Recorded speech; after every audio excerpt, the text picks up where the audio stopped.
Wilujeng tepang dangu sareng acara matuh dongeng enteng pangbeberahmana.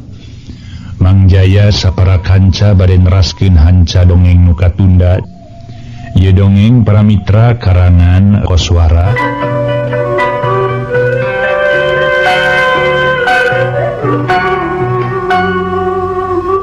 Mangga urang teraskeun harita Kisabda keur ngobrol jeung adina pada siluman. Nyaeta para mitra nu namina Kiseta urang teraskeun. Kisabda nyerengeh seuri ngabandungan omongan adina. Keur manehna teu amek ku ayana adina ngomong siga nu nanuk atawa ngabangkang, malah nu aya mah ngarasa karunya kana kaayaan adina. Nu matak manehna boga kawajiban pikeun mangaruhan kanu jadi adi, sangkan daek nuturkeun maksud manehna satujuan nuyu jeung kahayangna. Ki Adi pangna Ki Adi ngarasa sieun cilaka teh jeung ngebina diwinasa. Peda Kangjeng Raja gagah sakti luhur ilmuna kitu merenya. Nya maknya akang teu apal kana kaayaan Kangjeng Raja. Maknya akang teu apal kana jajaten jeung wawasen Kangjeng Raja. Puguh we apal mah Ki Adi. Malahan leuwih titi apa nya teu nanaon lah. Ari Ki Adi teu beunang diajak bener ku akang mah. Meureun ti ayeuna kahareupna urang teh beda jalan, beda paham, hanya akanya. Geus lan teu kudu loba omong, teu kudu loba mangaruhan teu bener, Kaka. Ayeuna mah uing rek nuluykeun lalampahan, rek nuluykeun neangan nyiina. Nya teh teuing sok tuluykeun. Kaka ge rek neruskeun lalampahanna pikeun neangan Jang Darta. Urang silih doakeun we muga-muga urang sing salamet salilana. Ki Adi muga-muga urang dina waktu nu baris datang bisa tepung deui. Nya muga-muga we atuh. Geus kitu mah terus papisah antara Adi jeung lanceuk. Nyorang jalan sewang-sewangan Kiseta mah kebat kakalerkeun sedengkeun ari Kisabda. Kebat leumpang kakulonkeun lumampah taya kacape. Najan kaayaan geus burit, najan sakedeung deui kaayaan baris poe. Urang tuna heula lalampahan Kiseta jeung Kisabda, nu masing-masing lumampah nyorangan-nyorang pileuweungan jeung pilemburan. Duanana lumampah bari maksud sewang-sewangan. Kisabda lumampah alatan keur neangan Jang Darta. Jang Darta nu ti heula dipaling ku Nyimas Centring Keling, terus diteang deui nyata eueuh sedeng Kiseta mah menang pancen ti Kangjeng Raja pikeun neangan nyiina. Sakumaha kahayangna Kangjeng Raja nu keukeuh peuteukeun hayang nyacapkeun kasugemaan jeung kabagjaan jeung mojang lenyang nu katelah nyiina. Padahal apa nyiina teh mangkukna mangkuk di jero gedong dan Sukmawati ngan keur nyamur salin rupa jadi wano jalian anu ngaladi ngaran Santi. Tug nepi ka ayeuna lintang ti pihayak Eyang Sukma rasa sapara kanca nulian mah eueuh nu apaleun ka Nyi Santi.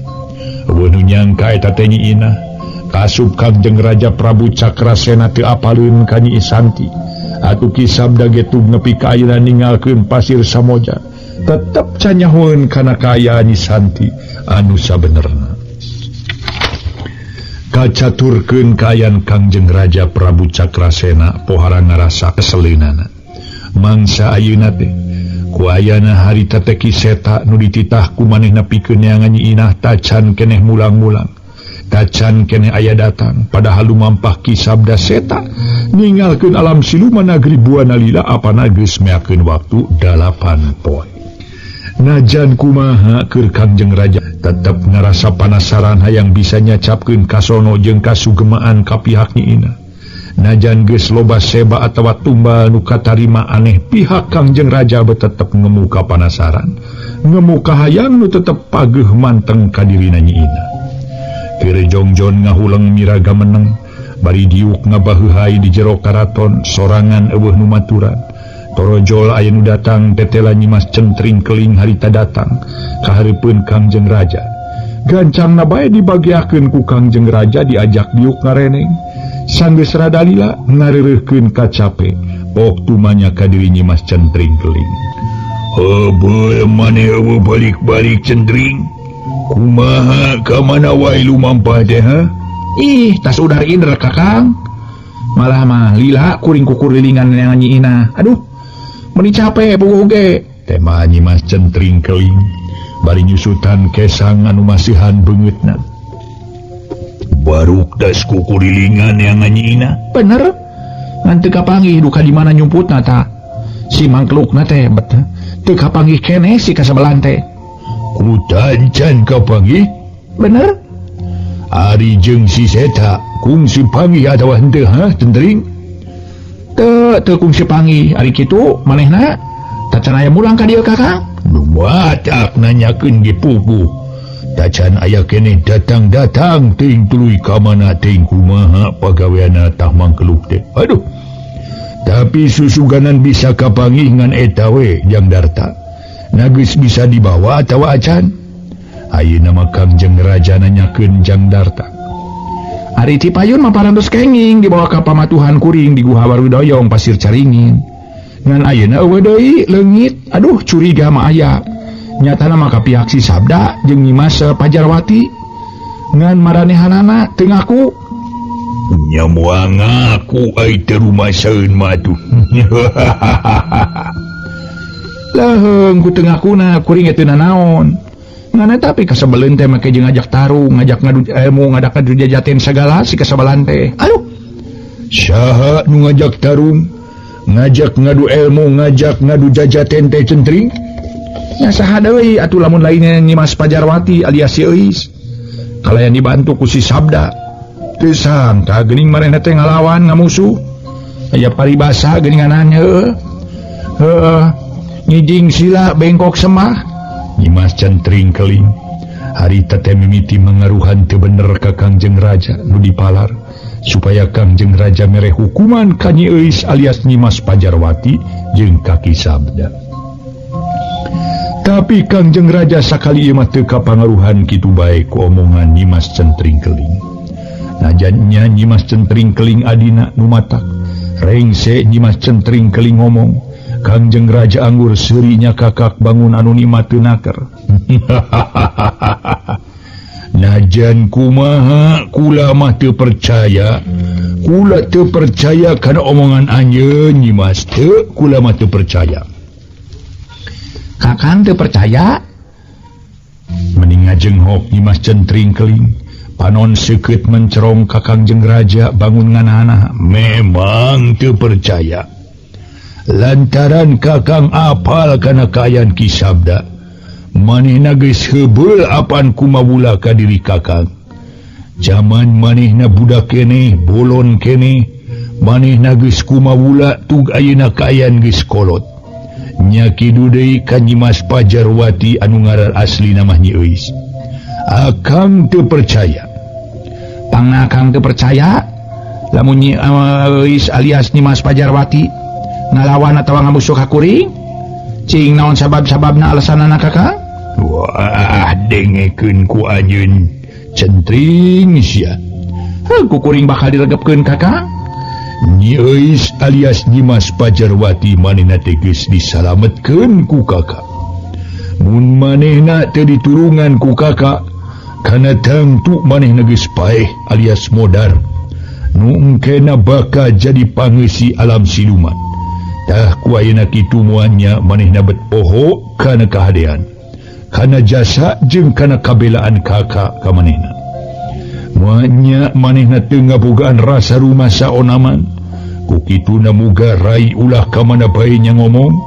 Akang tetep teu percaya ka Nyimas Pajarwati ngamusuh ka rai atawa ka Kakang. Nya kajeun ari teu percaya mah. Ngan kege bakal karasa ku Kakak nah omongan kuring teh bener atawa henteu. Bari jeung samutut baeud Nyimas Centring Keling harita keneh ngajengkat kaluar di karaton ninggalkeun Kangjeng Raja Prabu Cakrasena. Kangjeng Raja Cakrasena sakedapan mah anjeunna ngahuleng miraga meneng barang ditinggalkeun kudu jadi adi nyatana Nyimas Centring Keling.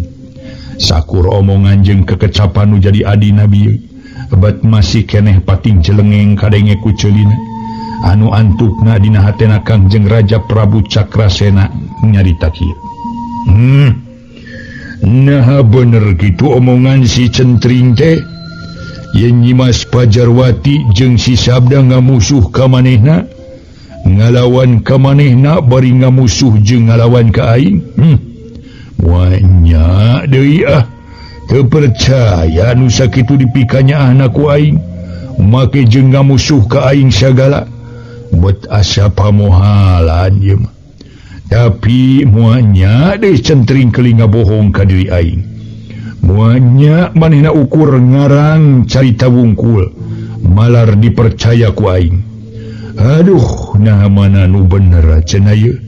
Perlu ku aing dibuktikeun, perlu ku aing ditetelakeun ngan eta deui. Nah ka mana leosna ari si Centring?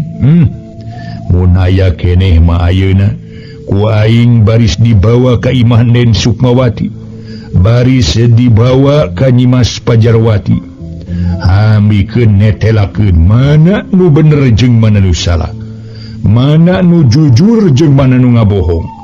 Moal kitu Nyimas Centring keuli ngalayad atawa neang Den Sukmawati, nya sigana manehna ngalayad heula ka Den Sukmawati ka panjara-panjarangan. Keun rek didaguan heula ku aing, lantaran lamunnya ngalayad Den Sukmawati ka panyara kana tangtu manehna balik deui ka dieu. Hayang nyaho engke mun geus datang ka dieu, naha baris daekeun atawa moal diajak ka Pasir Samboja. Saterusna malengkang jeung Raja Prabu Cakrasena ngahuleng miraga meneng, mani anteng nakar, tetep manehna dirobeda ku pipikiran antara percaya jeung henteu kana omongan Nyimas Centring keling waktu tadi. Diuk sorangan dina porsi kerajaan, bari ngarasa leuleus lungse loba kainget. Jeung eta deui, pang-pang nama dirina tetep ngarasa panasaran ku eueuhna Nyi Inah, tug nepi ka ayeuna tacan kapanggih keneh bae. Urang malikan kaya Nyimas Centring keling nu ti heula ngajengkat ningalkeun Kangjeng Raja Prabu Cakrasena kaluar ti karaton nagri Buanalila. Sakumaha sangkaan Kangjeng Raja Prabu Cakrasena, memangnya Nyimas Centring keling teh lunta ka palebah wangunan Panjara Racun Panjarangan nu pernahna aya tukangeun karaton. Maksudna Nyimas Centring keling tayalian rek nepunganna ka Den Sukmawati, bari sakalian ngabejakeun kaayaan Jangdarta.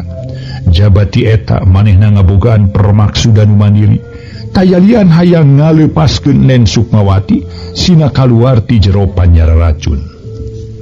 Ngaso heula para mitra, ngaso heula ngaso.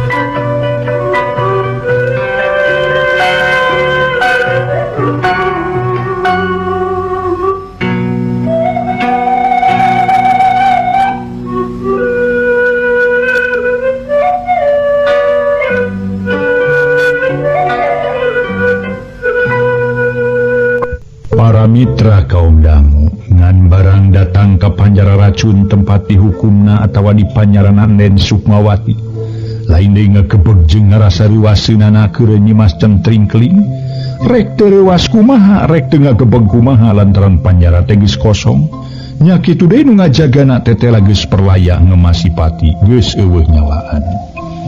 Sakedapan Nyimas Centring keling ngajanteng bari panon mencrong ka jero panjara, netep ku tutupan kosong bari ngemu ka ambak campur jeung rasa heran. Be, nah ka mana cenari Den Sukmawati ieu teh, nah ka mana bet eueuh. Aduh, aya-aya we gogoda teh aya-aya ka ambak nafsu jeung ka keheul teh. Nen, nah Nen eueuh teh lantaran aya nu nulungan ku ka Nen, aya nu nyalametkeun Nen ngaluarkeun Nen ti panjara, atawa Nen keur kabur sosoranganan. Asa teh mungkin mun kabur sosoranganan mah. Apaan moannya? Pokona mah mun kabur bari eueuh nu nulungan, lantaran Nen apanan geus teu nyekel keris titisan iblis, tangtu kadigjayan Nen ngurangan.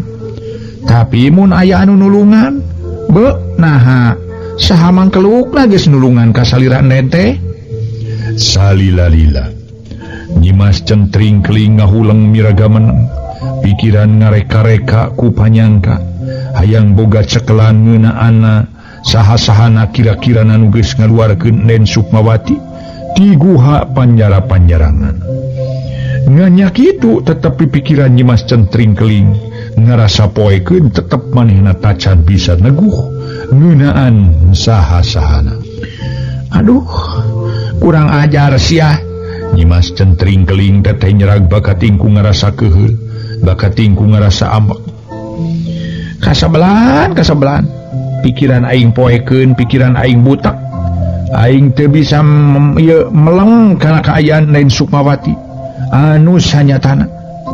Aduh, aing teu bisa nangtukeun di mana ayana Den Sukmawati ayeuna. Jeung teu bisa nganyahoankeun kumaha nasibna, kumaha kaayaanana. Sakaligus de aing teu bisa neguh ngeunaan saha-sahana nu geus melaan ka Den Sukmawati.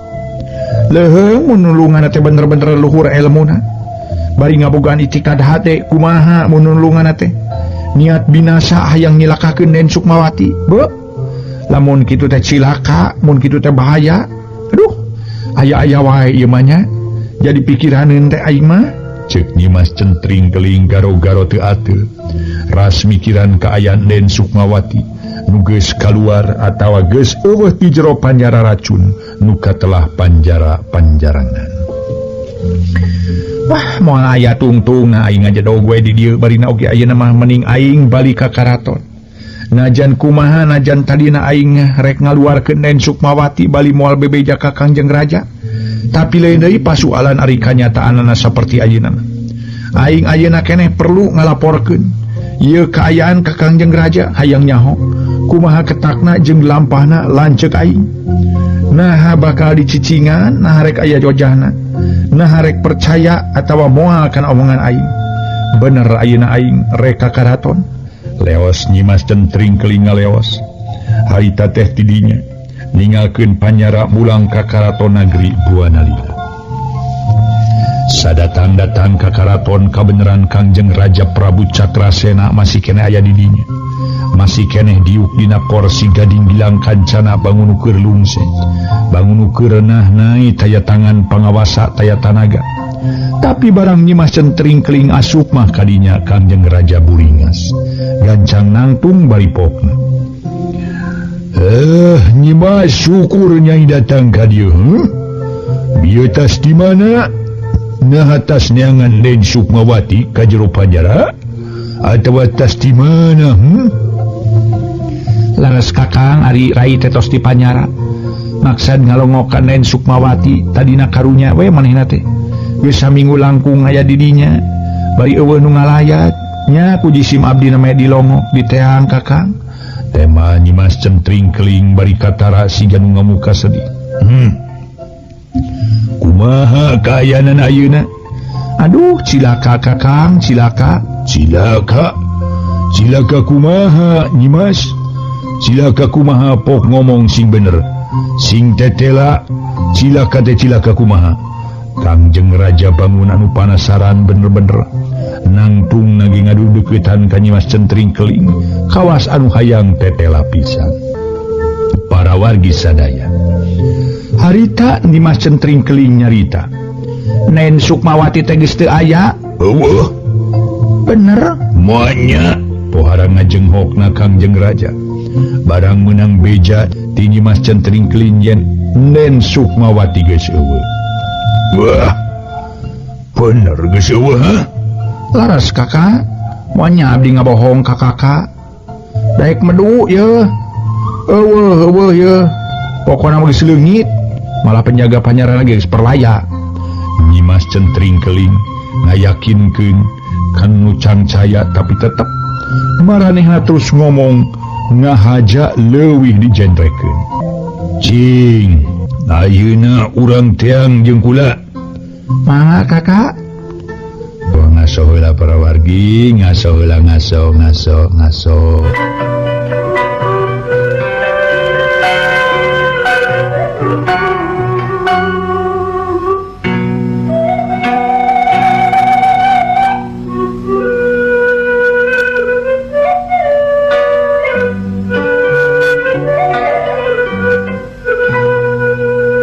Para mitra kaum dangu, ngaleos Kangjeng Raja kalayan diiringkeun ku Nyimas Centring Keling. Harita ngaleos ngajug-jug ka panjara nu pernah aya tukangeun wangunan karaton. Lempang meninga gedig dibarengan ku kakeheul jeung ka ambak nu ngagendut dina angeunna Kangjeng Raja Prabu Cakrasena. Barang datang pohara ngajenghokna Kangjeng Raja. Lantaran tetelana keur bener omongan Nyimas Centring Keling. Teu ngabohong yakin panjara kosong. Tetela Nen Sukmawati geus leungit malah dilawang panjara katempo. Siluman nu jagana geus perlayang. Tanda aya nu nandasa atawa aya nu mergasa. Kangjeng Raja ngahulang rada lila beri kataro panona beureum. Huntu kekerot leungeun dipeureupeun atawa dikepeulkeun tanah nu bener-bener keur ngemu ka ambak jeung kakeheul nu taya babandinganana. Ret ngareret ka Nyimas Centring Keling pok Kangjeng Raja ngomong semu nyentak. Centring, kajang mani geura kedatangan si Sukmawati nepi ka pangi euy. Mun geus ka pangi bawa ka kula. Urang cabut sagala kasakten jeung kadijayaan manehanana. Ka asup anu awet jaya. Urang kaluarkeun ilmuna ngarah manehna jadi nini-nini kacemun geura idit. Kumaha mun teu aya alatan aya nu mawa? Meureun mun kitu mah lain salah Nen Sukmawati kakak. Teu pantes urang ayakeun hukuman ka manehna. Tema Nyimas Centring Keling siga nu ngabela ka diri Nen Sukmawati. Pokona montong loba omong. Geura idit kajang. Kangjeng Raja hauk polotot bari tutunyuk harita teh. Nanging kakak ulah cicingeun, kakak kedah sami ngayakeun hojah ulah ku uleun. Lantaran ku ayana ieu kajadian pangna Nen Sukmawati nepi ka leungit bari teu kanyahoan tayalian lantaran kakak cicingeun teuing. Ku uleun teuing sajawati eta ceuk di sim abdi mah hiji kasalahan gede ku ayana diri kakak ngahukuman ka Nen Sukmawati. Coba mun manehna tetep sina cicing di imah di Pasir Samoja. Kana tangtu kaayaan urang tetep tenang. Nen Sukmawati biar terus mikeun tumal. Meureun mayang sabulan sakali. Teu kudu salempang lantaran manehna bisa pura-pura naker. Api-api jadi jelema bager, jadi jelema anu pagawean purah tutulung kanu butuh. Purah tatalang kanu susah, purah ngajampe mere tatama kanu butuheun. Ari ieu pedah nyieun kasalahan sakitu hayo Nen Sukmawati dihukum. Dar mikanya ka Euis alias Nyimas Pajarwati. Bari can puguh bisa dipercaya henteuna. Buktina geuning ka diri rai ge ngadon ngamusuh. Ka kakang siga nu nangtang. Pokna ge henteu sieun teu keung. Ngajan Nyimas Centring Keling dibantu ku lanceukna ge. Pati kasabaleun nu kitu teh. Nyimas Centring Keling panjang lebar, semu nu ngesek-ngesekeun kalau jadi lanceuk. Ngagogoreng ka Nyimas Pajarwati. Atuh maksud jeung tujuan sangka nu jadi lanceukna Kangjeng Raja Prabu Cakrasena malik ngewab. Ari Kangjeng Raja Cakrasena diomongan kitu kudu jadi adi lain sadar kana kakaliruanana. Ieu kalah beuki amek kalah pohara nafsuna. Wah sia ngadon mangaruhan teu bener ka aing, ha? Pokona jalma nu cucungah ngalawan jeung geus nipu. Pokona mah, ha? Atawa ngabohong ka aing wajib dihukuman. Puraing yakin Nyimas Pajarwati bisa dipercaya. Manehna kahareupna kana tangtu baris nurut kana sakur kahayang aing. Manehna moal burung daek ngalaksanakeun mun ku aing dipenta tumbal. Kakak yakin si Euis baris mikeun mun kakak benta tumbal? Salah saurang mojan aya di dinya? Tangtu bakal mikeun. Mun teu mikeun, mangka sarua jeung manehna hayang narima hukuman ti aing, he? Munya kakak rek menta salah saurang mojang aya di dinya. Samemeh rai initnya Nen Sukmawati rai rek usul. Usul naon, ha? Usul yen anu kudu dipenta teh nyititi. Kabogoh Jang Darta ku ayana kitu dina hiji mangsa. Jang Darta tangtu baris nyusul ka dieu. Namun kejadian kitu pasti leuwih gampang dina raraga urang ngacaukeun bangsa manusia kakak. Ari kitu maneh bogoh ka Jang Darta meureun nya? Ayo jawab sajujur-jujurna. Maneh bogoh ka Jang Darta Centring? Para wargi sadaya ngaso.